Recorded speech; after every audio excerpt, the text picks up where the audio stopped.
Eu cheguei aqui em novembro de 1980.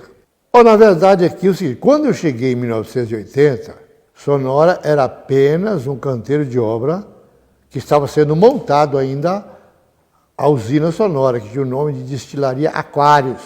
Na sequência, 80, 81, 81 foi a primeira moagem, assim, tipo, considerado normal da usina Sonora.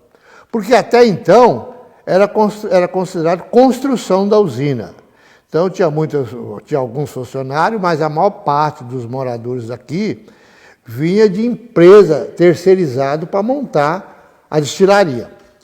Em 1981, aí começou a precisar de funcionário, porque até então só se plantava cana.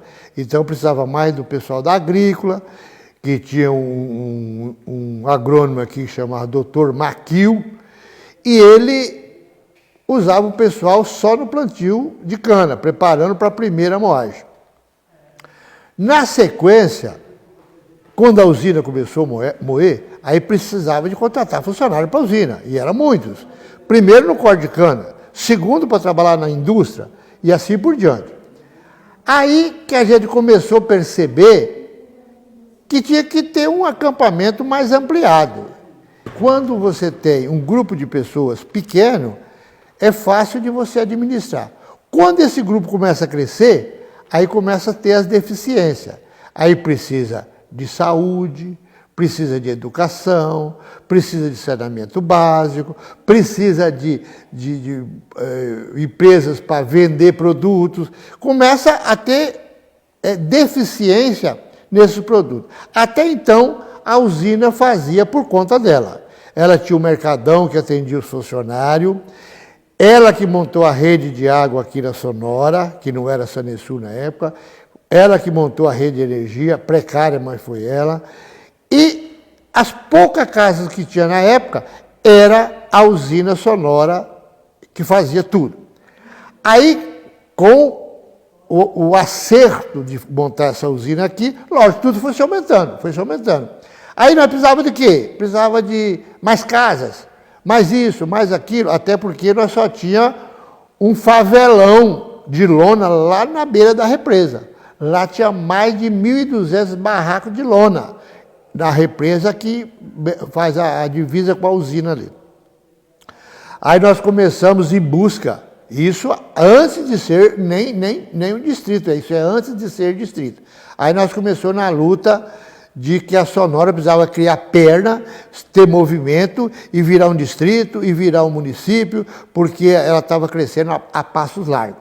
Em 1984, já trazendo da beira da represa aqueles moradores aqui para o alto, onde ele já estava projetado para ser a área do município, não pôde fazer muita coisa. A única coisa que pôde fazer era doava o terreno, o cara mudava o barraco dele para cá. Doava o terreno, o cara morava o barraco, até porque não tinha muita estrutura, até porque nós não tinha ajuda nem do governo, nem do município, que até então era o município de Pedro Gomes, era tudo por conta da usina. Aí que nós chegamos a um denominador comum, que nós tínhamos que correr atrás das autoridades para assumir esse grande acampamento e transformar ele, no decorrer dos tempos, em município. Aí, em 1985, através do deputado João Leite Schmidt, deputado Flávio Derzi, senador Rachid Saldanha Derzi, que nós conseguimos fazer Sonora virar um distrito, para ser um distrito de Pedro Gomes.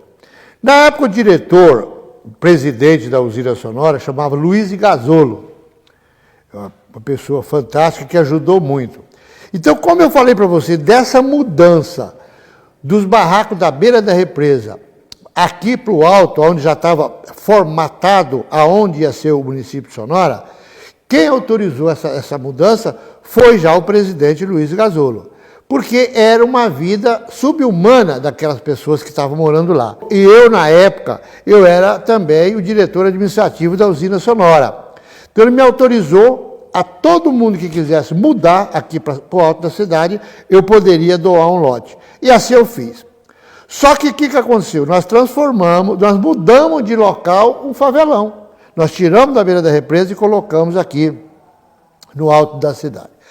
Aí, em 1985, com a ajuda de todos os políticos, com a ajuda do próprio Luiz Gasolo, do Dr. Francisco Giobbe, nós conseguimos fazer com que Sonora se tornasse a um distrito. Aí, para nós, ia mudar tudo, ia virar uma coisa maravilhosa. E, para surpresa nossa, não mudou quase nada. Por que não mudou quase nada? Porque o até então município, que era Pedro Gomes, na qual nós era coligado, continuou não ajudando em nada, nada. Nem uma caixa d'água de 250 litros ele doou para Sonora. Então nós continuamos andando com as pernas da usina Sonora. Continuamos andando com as pernas da usina Sonora. E foi ficando insustentável, porque cada ano que passava, a população ia dobrando, porque a usina começou a produzir bem. Aí ficamos outra vez estagnados. Aí só restava para nós uma coisa, virar município. Que era uma luta, assim, quase impossível. Até porque nós não tínhamos coeficiente suficiente para tornar Sonora ao município. Precisa de um coeficiente de habitante, e nós não tínhamos. Nós contávamos com o apoio do pessoal, na época nós chamava Medianeira, que é ali o Parque Novo Horizonte, nós contávamos com o apoio daquela comunidade, que na época eu lembro muito bem, que era o Olivo Coll, o Luiz Coll, o Zé Carlos, o Dovali, quer dizer, toda aquela, inclusive, Loremos Vian, que era daquela comunidade. E partimos, então, em busca, a qualquer custo, de fazer Sonora virar município. Até porque nós chegamos à conclusão que nós só ia resolver os nossos problemas, saúde, alimentação, moradia, educação, através da hora que nós tivéssemos o recurso próprio. E como era esse recurso próprio? Era emancipando. Primeiro passo, criamos-se a Comissão Pró-Emancipação, na qual eu fui o presidente na época. Eu era funcionário da usina e me colocaram eu como presidente da Comissão Pró-Emancipação. Sempre cabeçada pelo João Leite Schmidt, o deputado estadual Frank Barruas, na época, Flávio Dersi. Dagoberto Nogueira não era político ainda, mas era advogado, ele que fez a papelada. Contamos com a ajuda do engenheiro agrônomo Moacir Coll, ele que fez a demarcação dividida as duas áreas, ele fez isso para nós de graça, até porque ele tinha propriedade aqui no Parque Novo Horizonte. E aí iniciou-se uma nova luta, que era a luta de emancipação sonora.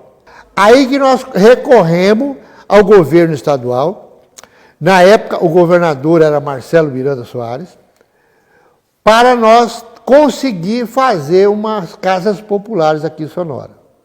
E com a ajuda dos políticos amigos nossos da época, nós conseguimos aprovar aquele projeto ali, na época da Coab, de 147 casas ali, onde se fala a Coab antiga. Aí aprovamos em 86, em 87 nós entregamos o conjunto pronto, 147 casas. Feito isso, melhorou.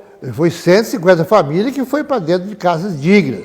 Já ficou bom. E assim foi até chegar na luta principal, que era chamar o IBGE para contar o povo, para saber se tinha o coeficiente certo para poder pleitear a emancipação de Sonora, que era outra luta.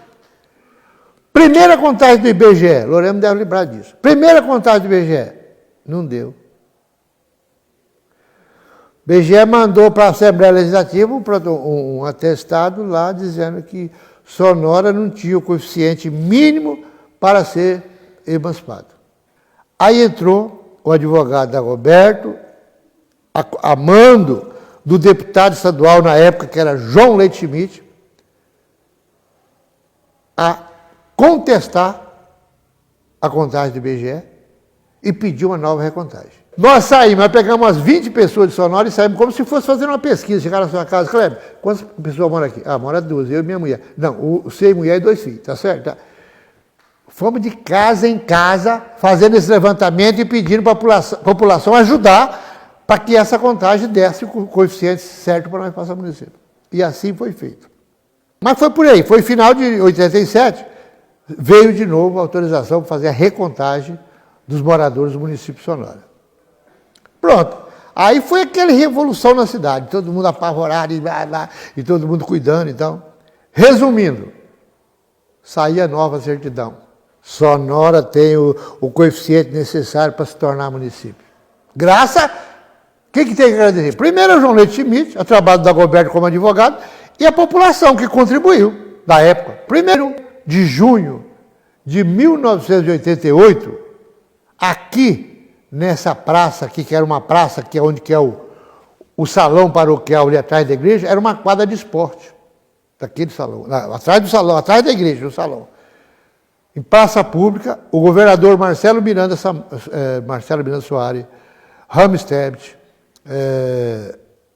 Rachid, todos os políticos da época, inerente ao norte aqui, presentes, o governador Marcelo Miranda sancionou a lei que criava o município de Sonora.